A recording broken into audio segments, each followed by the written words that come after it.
Praise Lord. धन्यवाद प्रभु प्रत्येक आशीर्वाद करंतु। आसंतु आमे प्रभु को वाक्य मध्यनु गोटे पद पाठ करी आज वाक्य मध्य को जीवा। माथ्यू पुस्तक 6 अध्याय 33 पद आमे पाठ करिबा। एठारे लेखा जाए, किंतु तुम्भे माने प्रथम ताहांको राज्य और धार्मिकता अन्वेषण कर, आउ एही समस्त विषय मध्य तुम्भ मानकु दिया जीव।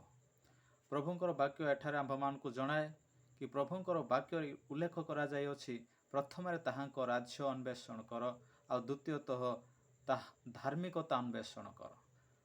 आंभ मानकु प्रभुंकर वाक्य आदेश दिए, प्रथम ताहांको राज्य अन्वेषण कर, द्वितीय धार्मिकता अन्वेषण कर। आज पृथ्वी मध्य आंभे माने कौन खोजुअछु, कौन अन्वेषण करुअछु? आमे ईश्वर राज्य खोजुअछु कि? ईश्वर राज्य निमंते चिंता करुअछु कि? बा निज धार्मिकता जीवन पाई आमे चिंता करुअछु कि? आज जदि आंभे ईश्वर राज्य बा धार्मिकता को अन्वेषण करूना, ताहले आंबे रंग ट्रैक रे अछु। प्रभु आगामी भविष्यत को लक्ष्य करे आंभ मानकु ए जगत रे थिबा मध्यर कौन चिंता करिबार अछि, कौन खोजिबार अछि, से विषय आमको जनाती। एबे चिंता करिथिले आंभे मानकु आउ परवर्ती समय रे चिंता करबा को पड़िबो नाही। सेथिपाई आमे एबे ही चिंता करबा विषय, अन्वेषण करिबार विषय परे खोजिले मध्य मिलिबो नाही।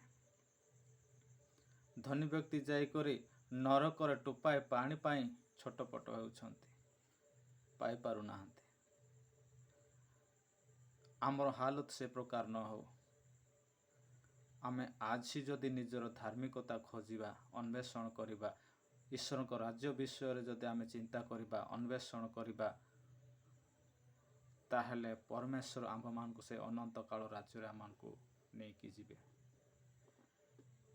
तेणु करी आमे जगत रे जेते दिन बंची कि थिबा, ईश्वर को राज्य विषय रे आमे कोन करिबा ना खोजिबा।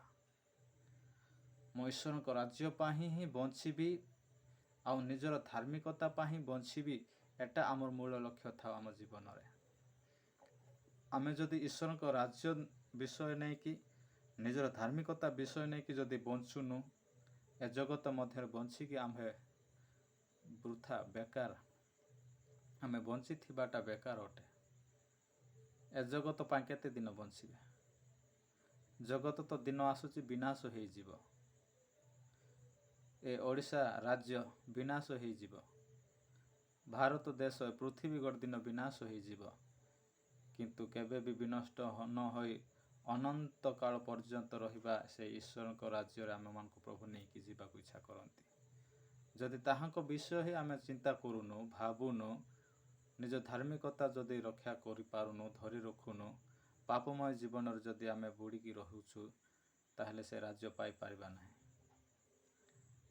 तेणुकर प्रिय प्रभु को दास दासी, मु एतकी विषय कहबा को चाहे, आमे जागतिक मना न होई ईश्वर को राज्य विषय चिंता करबा, निज धार्मिकता को धरि रखिबा। जेहेतु प्रभुंकर आगमन दिन सन्निकट हेलानी, आउ प्रभु केउ मुहूर्त रे आसी जिबे ताहा जानि नाहु। तेणुकर आमे जागी रहिबा, सतर्क हेई रहिबा, प्रस्तुतमय जीवन काटिबा। आउ प्रभु जेते बेले आसिले मध्य आमे जदि प्रस्तुत हेई कि थिबा, आउ आमे प्रभुंक राज्य रे उत्थित हेई कि जिबा। तेणुकर आमे प्रस्तुत हेई कि थिबा। जदि आमे प्रस्तुत हेबा नाही, 10 जन कन्या मानक मध्य जे माने निर्बुद्धि माने से माने जे प्रकार तैल न धरी से माने प्रस्तुत होई नथिले, से बर आसीबा समय बर को साक्षात करि पारले नाही। जे माने पाखरे तैल थिला, से माने कौन कले ना, बर आसीबा समय से माने निज निज दीप जाली से माने बर को स्वागत कले, ता गृह रे प्रवेश कले, किंतु निर्बुद्धि माने प्रवेश करि पारले नाही। से प्रकार अवस्था मानकर न हो। तेणुकर ए वाक्य मध्य दे प्रभु प्रत्येक को आशीर्वाद करंतु। ए पठित वाक्य दे प्रभु प्रत्येक को प्रचुर प्रमाण आशीर्वाद करंतु, और प्रत्येक को चेतना दियंतु कि आमर लक्ष्य, मूल लक्ष्य है ईश्वर को राज्य विषय चिंता करबा। जगत रे जेतकी आमे चिंता करूचु, से चिंतारे ଆମେ ଗୋଟେ ଇଞ୍ଚ ମଧ୍ୟ ବୃଦ୍ଧି କରିହେବ ନାହିଁ। ଉପର ପଦରେ ଲେଖାଯାଏ ଆମେ ଖାଇବା ପିଇବା ପିନ୍ଧିବା ବିଷୟରେ ଚିନ୍ତା କରୁ। ସେଟା ତ ବିଜାତିମାନେ ଚିନ୍ତା କରିବେ। ସେ ବିଷୟ ଆମ୍ଭ ଖ୍ରୀଷ୍ଟୀୟ ଲୋକମାନଙ୍କର ଚିନ୍ତା କରିବା ବିଷୟ ନାହିଁ। ଖ୍ରୀଷ୍ଟୀୟ ଲୋକମାନଙ୍କର ଚିନ୍ତା କରିବା ବିଷୟ ଅଟେ ଈଶ୍ୱରଙ୍କ ରାଜ୍ୟ, ଧାର୍ମିକତା। ବିଜାତିମାନେ ଚିନ୍ତା କରନ୍ତି କ'ଣ ଖାଇବି, କ'ଣ ପିନ୍ଧିବି, କେଉଁଠି ରହିବି, କ'ଣ କରିବି, ଏ ବିଷୟରେ ସେମାନେ ଚିନ୍ତା କରନ୍ତି।